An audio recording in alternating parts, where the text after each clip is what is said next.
বন্ধুরা, আমি আমার বাড়ির পিছন দিকে চলে এসেছি। আর ওই যে আমাদের গোয়ালে ওই যে আদুরি ওরা শুয়ে আছে। আর আমার সঙ্গে এই যে আমার সঙ্গী পাগলুবাবু চলে এসেছে।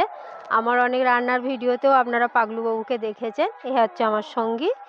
তো আজকে আমি আপনাদেরকে সম্পূর্ণ একটা নতুন জিনিস শেয়ার করব। তো চলুন।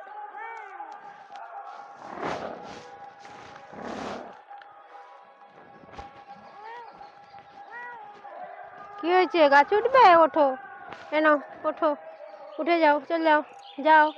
ওই যে দেখছেন, যাও উঠে পড়ো। তো বন্ধুরা, আমার গোয়ালের যে গোবর, এই যে গোবরগুলো এখানে ফেলা হয়। আর অনেক গরু তো এতটা গোবর এখানে ধরে না, সামনের দিকেও কিছুটা ফেলা আছে। তো এই গোবরগুলো নিয়ে আমরা বিভিন্ন কাজে লাগাই। যেমন আমাদের ধানের যে জমি আছে, ধান জমি আছে, সেই জমিতে আর কিছুদিন পরেই ধান জমিতে এই ঠেলা গাড়িতে করে ধান জমিতে গোবর দেওয়া হবে। আর ধান জমিতে গোবর দেওয়ার ফলে মানে আমার তো গোবর অফুরন্ত, কোনো অভাব নেই। ধান জমিতে গোবর দেওয়ার ফলে সারটা খুব কম দিতে হয় একদম হয় না যে তা না, ধানের জমিতে অল্প একটু সার দিতে হয়। তো সারের পরিমাণটা কম লাগে। আর সম্পূর্ণ না হলেও বেশিরভাগটাই জৈব সারে তৈরি, তার পুষ্টি গুণটাও অনেকটা ভালো হয়। তো যাই হোক, আর সবথেকে ইন্টারেস্টিং ব্যাপার দেখুন বন্ধুরা, ওই যে গোবরের মাঝখানে একটা কি সুন্দর মানকচুর গাছ হয়ে আছে। এই যে দেখুন, আমার ওই যে ওখানে যে মানকচুর গাছ আছে, শুয়োরে এসে ওই যে দেখুন একটা উবড়ে ফেলে দিয়েছে। আর বাকি ওইগুলোকে ছিঁড়ে সব ফেলে দিয়েছিল। আমি ওই গোবরের মধ্যে সব দিয়ে দিয়েছিলাম যে ওগুলো পচে গোবরেই সার হবে। তো মানকচুর গাছ তো সহজে মরে না। ওই যে একটা নারকেল গাছে পাখি বসে আছে দেখুন বন্ধুরা, ওই যে কাক দেখুন, একটা ডাবের ওপর বসে আছে। কাক তো আর ডাব খেতে পারবে না, ওরা বসে আছে আর কি। তো গাছটা কি সুন্দর দেখুন, গোবরের মাঝখানে মানকচুর গাছটা কি ভালো লাগছে না? আর দেখুন আমার ওই যে নেপিয়া, আমি এই গোবরের পাশে কয়েকটা নেপিয়ার ডাল এনে লাগিয়ে দিয়েছিলাম। গরু আছে, সেই তুলনায় নেপিয়া ঘাসটা কিন্তু কিছুই নয়, তবু আমি খানিকটা লাগিয়ে রেখে দিয়েছি, যাতে করে গরু হয়তো অসুখ বিসুখ করলো, এদিকে দানাদার খাবার খাচ্ছে না, তখন আমি কি করি, ওই যে নেপিয়ার ঘাস অল্প অল্প কেটে গরুকে আমি দিই।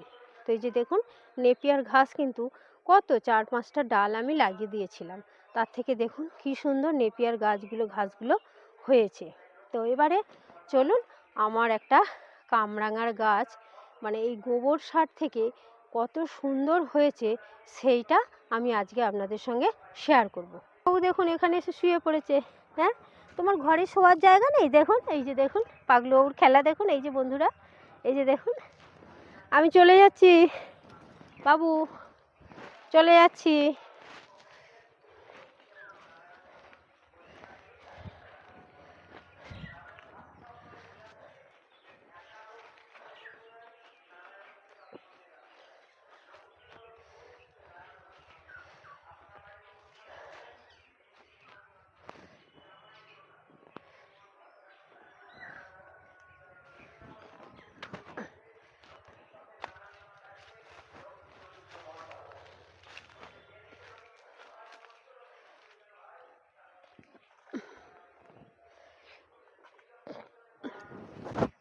ওই যে পাগলুবাবু সঙ্গে সঙ্গে আসছে।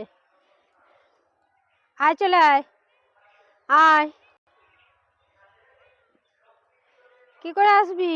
ওইয়া যাও, কামরাঙা গাছে উঠে যাও বাবু। এই যে আমার কামরাঙা গাছের কাছে চলে এসেছি। এই যে দেখুন, আমার কামরাঙা গাছটায় কত সুন্দর কামরাঙা হয়েছে। সামনে গোবর রাখা আছে, এতে কিন্তু আমি আর আলাদা করে কিছু সার দিই না।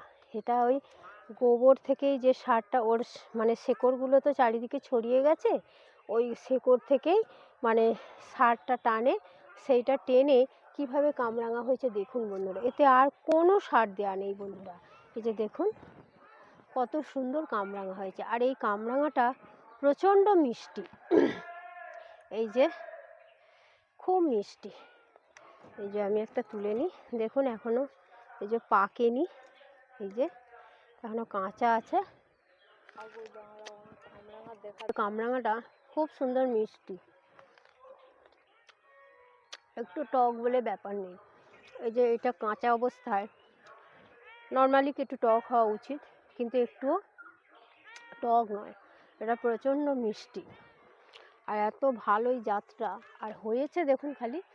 আর এই কামরাঙাটা বাড়ির পিছন দিকে আড়ালে হওয়ার ফলে প্রচুর পাখি আসে। মানে এই কামরাঙা গাছটা, সারা গাছটার কামরাঙা ওই পাখিতেই খায়, বিভিন্ন রকমের পাখি আসে। তো আমাদের তো খাবার লোক খুবই কম, আমরা পরিবারে 3 জন আছি, আমার মেয়ে, আমি আর আমার স্বামী। তো মেয়ে তো সারাদিনই থাকে না, তো কামরাঙাগুলো ওরাই খায়, আমরা খুব কমই খাই। সারাদিনই ওরা পাখি এসে, এই যে একটা কত বড় হয়েছে দেখুন বন্ধুরা, এই যে একটা কামরাঙা কত বড় হয়েছে, এই যে দেখুন একটা কামরাঙা কত বড় বড় হয়েছে দেখুন। আর প্রচণ্ড মিষ্টি, যে কারণে এই পাখিগুলো এত খায়, মানে এত মিষ্টি হওয়ার জন্যই সারা গাছের কামরাঙাগুলো ওরাই খায়, মানে ওদের জন্যই গাছটা লাগানো আছে আর কি। তো যাই হোক, কী আর করা যাবে, পাখিকে তো আর আটকানো যাবে না। অনেকে এসে বলে যে জাল দিয়ে দেবে, আমরা জাল দিই না, কারণ খাক না, পাখি খাক না, আমাদের তো আর কেউ খাবার লোক নেই, সেই জন্য পাখিতেও খায় আর আমাদের যখন ইচ্ছা হয় আমরাও খাই। এই যে দেখুন পাখিতে খেয়ে এই যে সব ফেলেছে, এই যে এই যে এই যে সব ফেলেছে পাখি থেকে, ওই যে একটা খাওয়া, হ্যাঁ এই যে এবারে পাকবে, এগুলো পুরো লাল হয়ে পেকে যাবে। এই যে যেমন পাকতে শুরু হয়েছে লাল, এই যে গোড়াটা দেখুন খালি কত সুন্দর হয়েছে। এই যে দেখুন এই একটা পাখিতে খেয়ে গেছে, এই যে কালো হয়ে গেছে, এই যে দেখুন, এই যে। আর এই কামরাঙাটা আপনাদেরকে আমি যদি খাওয়াতে পারতাম খুব ভালো হতো, কিন্তু সেটা তো আর সম্ভব নয়। এত মিষ্টি, মানে বলার মতো নয়, প্রচণ্ড মিষ্টি।